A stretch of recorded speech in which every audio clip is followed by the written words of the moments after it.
Hai semuanya, Assalamualaikum warahmatullahi wabarakatuh. Selamat datang di segmen baru Belajar Bareng Bu Tiwi, yaitu segmen berkisah. Hari ini Totoro dan Bu Tiwi akan membacakan sebuah cerita rakyat dari Bali. Cerita ini ibu ambil dari buku berjudul Made dan Keempat Sahabat Karibnya. Kisah ini diceritakan kembali dan diilustrasikan oleh Pak Suyadi. Menurut Dr. Murti Bunanta, sejauh ini belum ditemukan dongeng semacam ini yang berasal dari daerah lain di Indonesia. Nah, ayo simak dongeng si Made ini bersama-sama. Ayo kita mulai.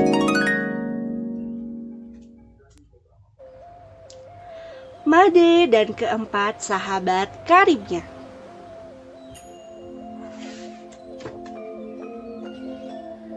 Made adalah seorang anak yang amat patuh kepada kedua orang tuanya. Sayangnya, ia tidak selalu menggunakan akalnya. Ia malas berpikir, lagi pula ia pengantuk.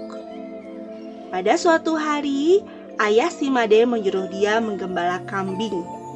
Made segera membawa kambingnya ke padang rumput. Ditambatkannya kambing itu pada sebuah tonggak agar tidak pergi kemana-mana. Tiba-tiba, dua orang anak lewat mengejar layangan. Made pun tertarik. Ia lupa akan kambingnya, lalu ikut mengejar layangan itu. Ketika ia kembali ke tempat kambingnya, dilihatnya tali pengikat kambingnya putus. Kambingnya telah hilang entah kemana perginya. Made melaporkan kambingnya yang hilang ini kepada ayahnya. Ayah Made marah sekali, tetapi ibu menyuruh ayah untuk sabar. "Sudahlah, Pak," kata ibu Made. "Mungkin Made sedang sial." Keesokan harinya, ayah Made menyuruh dia menggembala itik. Made pun membawa itik-itiknya ke sungai dan membiarkannya berenang dengan riang di sungai. Di tepi sungai terdapat sebatang pohon yang rindang. Made pun mulai mengantuk dan ia tertidur di bawah pohon itu. Seorang anak penggembala itik lain lewat dengan itik-itiknya. Apa yang terjadi? Itik-itik si Made keluar dari sungai dan ikut bergabung beramai-ramai dengan itik penggembala tersebut. Ketika Made terbangun, ia sangat terkejut. Semua itiknya telah hilang. Di rumah, ayah Made sangat gusar mendengar laporan si Made mengenai itiknya yang hilang. Ia langsung memberi hadiah pukulan pada si Made. Untung ibunya berhasil menenangkan ayah Made. "Sudahlah, Pak," kata ibu. "Mungkin nasib anakmu sedang malang." Karena bujukan ibunya, ayah Made menghentikan pukulannya. Namun demikian, hatinya tetap geram dan tak putus-putusnya mengomel.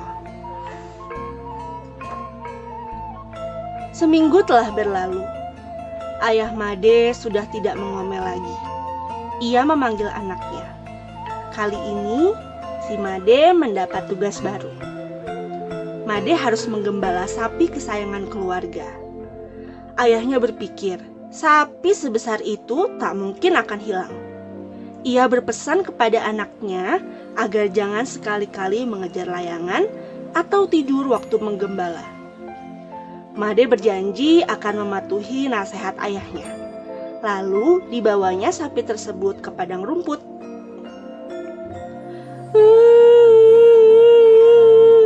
Seorang nenek lewat sambil menangis terseduh-seduh. Ternyata nenek tersebut baru saja kehilangan sapi yang digembalakannya. Sapi yang hilang itu milik menantunya, dan nenek itu tidak berani pulang karena takut mendapat marah. Made yang baik hati merasa iba hatinya. "Nek, jangan sedih.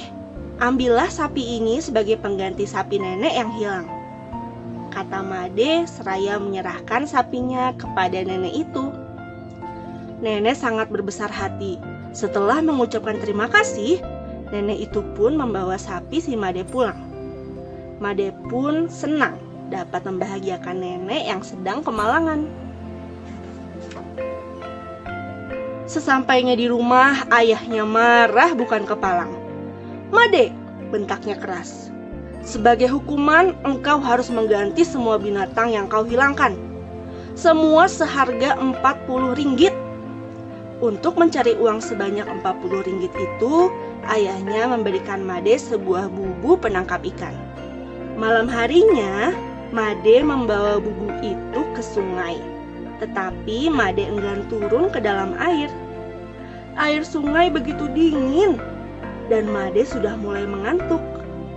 Diletakkannya bubu itu di tepi sungai di atas rumput dan Made sendiri tidur di atas sebuah dahan. Pagi harinya waktu fajar menyingsing, Made bangun. Bukan ikan yang terperangkap dalam bubunya, melainkan seekor katak besar.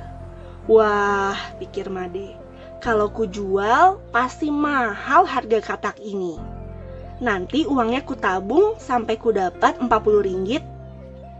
Namun si katak meminta dengan iba agar ia dilepaskan karena masih ingin bermain-main di air. Made merasa kasihan lalu melepaskan katak itu. Pada malam berikutnya, Made meletakkan lagi bubunya di atas rumput. Apa yang didapatkannya keesokan harinya? Di dalam bubu terdapat seekor tupai. Tupai itu memohon agar dilepaskan karena ia suka melompat-lompat di pepohonan. Made pun dengan rela melepaskan si tupai. Malam berikutnya, di dalam bubu ada seekor kancil. "Kasihan," pikir si Made pagi harinya. "Mana mungkin kancil dapat berlari-lari dengan riang di dalam bubu itu." Si kancil pun dilepaskannya. Pada malam keempat, seekor ayam jago terperangkap dalam bubu si Made. Paginya, ayam jago itu juga dilepaskan oleh si Made karena ayam jago itu hanya mau berkokok dan bernyanyi di alam bebas. Made pun pulang dan menceritakan kepada ayahnya bahwa ia berhasil menangkap katak, tupai, kancil, dan ayam jago. Ayahnya sangat senang. Akan tetapi, ketika Made menerangkan bahwa keempat binatang itu telah dilepaskannya semua karena ia merasa kasihan, ayahnya tidak dapat menahan amarah. Ia mengusir Made. "Pergi kau dari rumah ini. Jangan coba-coba pulang kalau belum membawa 40 ringgit. 40 ringgit itu dimaksudkan sebagai pengganti kambing, itik, dan sapi yang dihilangkannya. Meskipun ibu si Made menangis dan mencoba menahan anaknya agar tidak meninggalkan rumah, Made tetap pergi. Ia terus berjalan sambil berpikir, 40 ringgit? Sebanyak apakah 40 ringgit itu? Tidak terasa Made telah sampai di tengah sebuah hutan yang lebat. Tiba-tiba sebuah tangan yang luar biasa besarnya mengangkatnya tinggi-tinggi. Siapa gerangan makhluk yang menangkapnya? Seorang raksasa yang tinggi besar dan menakutkan. Raksasa itu membawa Made ke tempat tinggalnya di sebuah lubang di bawah tanah. "Aha!" seru raksasa itu. "Anak ini akan menjadi makananku. Hari ini aku sudah kenyang. Lebih baik anak manusia ini kusimpan untuk makananku besok." Made dimasukkan ke dalam sebuah sangkar yang terkunci. Lalu si raksasa pun pergi meninggalkan Made sendiri. Ketika malam tiba, Made menangis sejadi-jadinya. Ia berteriak meminta tolong. Katak, Tupai, Kancil, dan Ayam Jago mendengar tangis dan teriakan si Made. Keempat binatang itu berkumpul dan bersepakat untuk menolong si Made. Mereka melacak dari mana datangnya suara tersebut. Ternyata suara itu datang dari sebuah lubang di tanah. Si Tupai pun turun ke bawah. Dengan gigi-giginya yang tajam, ia mengerat jeruji-jeruji sangkar tempat Made dikurung. Jeruji-jeruji itu putus dan Made pun bebas. Semua binatang teman si Made menolongnya agar ia bisa keluar dari lubang. Lalu dengan mengendarai punggung si Kancil, Made dan teman-temannya cepat-cepat menghindar dari tempat tinggal si raksasa buas. Hari telah pagi. Made dan keempat temannya sampai di tepi hutan. Di kejauhan terlihat gapura sebuah istana yang dihiasi dengan indah. Sayup-sayup terdengar suara gamelan ditabuh bertalu-talu. Tidak salah lagi, pasti di istana sedang berlangsung sebuah pesta yang diramaikan dengan pertandingan-pertandingan.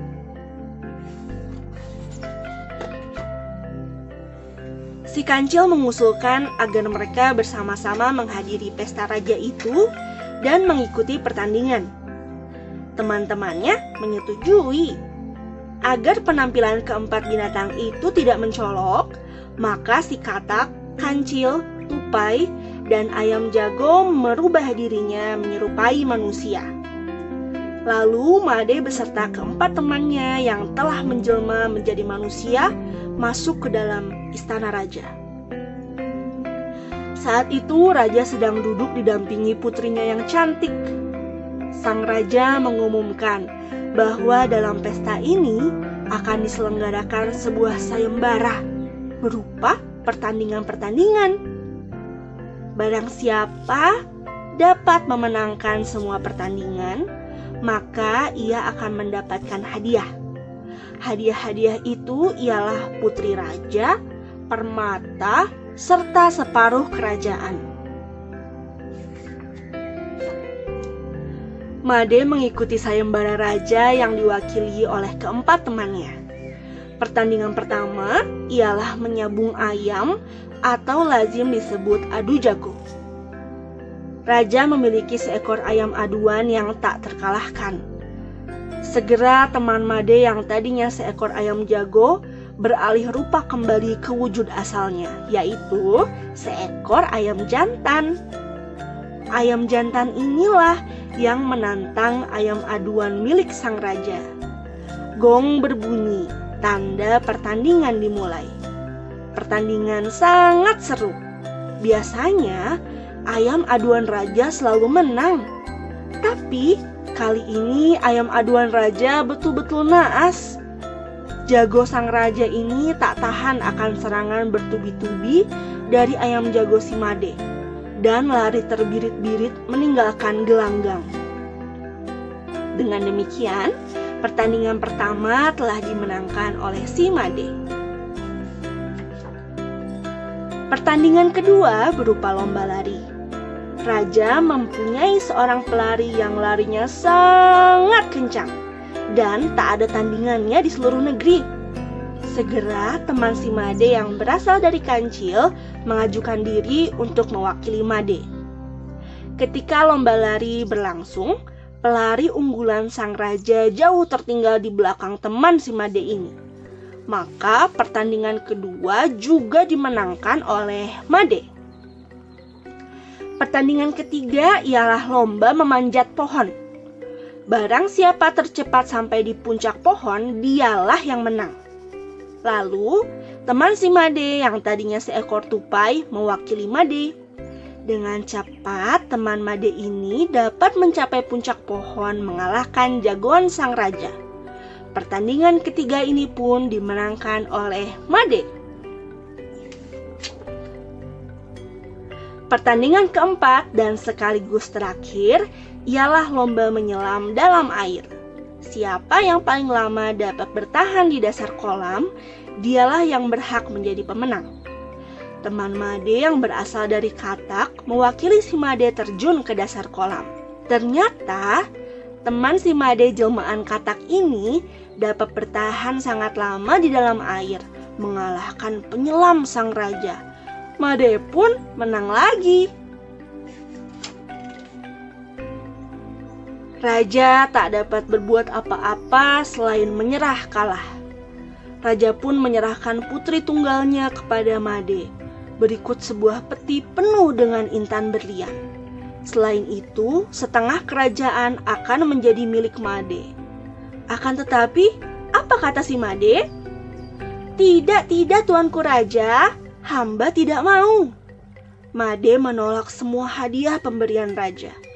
Made teringat apa yang dipesankan ayahnya, lalu berkata lagi, hamba hanya perlu 40 ringgit, jangan lebih, jangan kurang.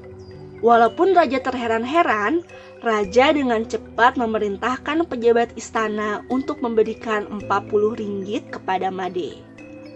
Bukan main senangnya si Made.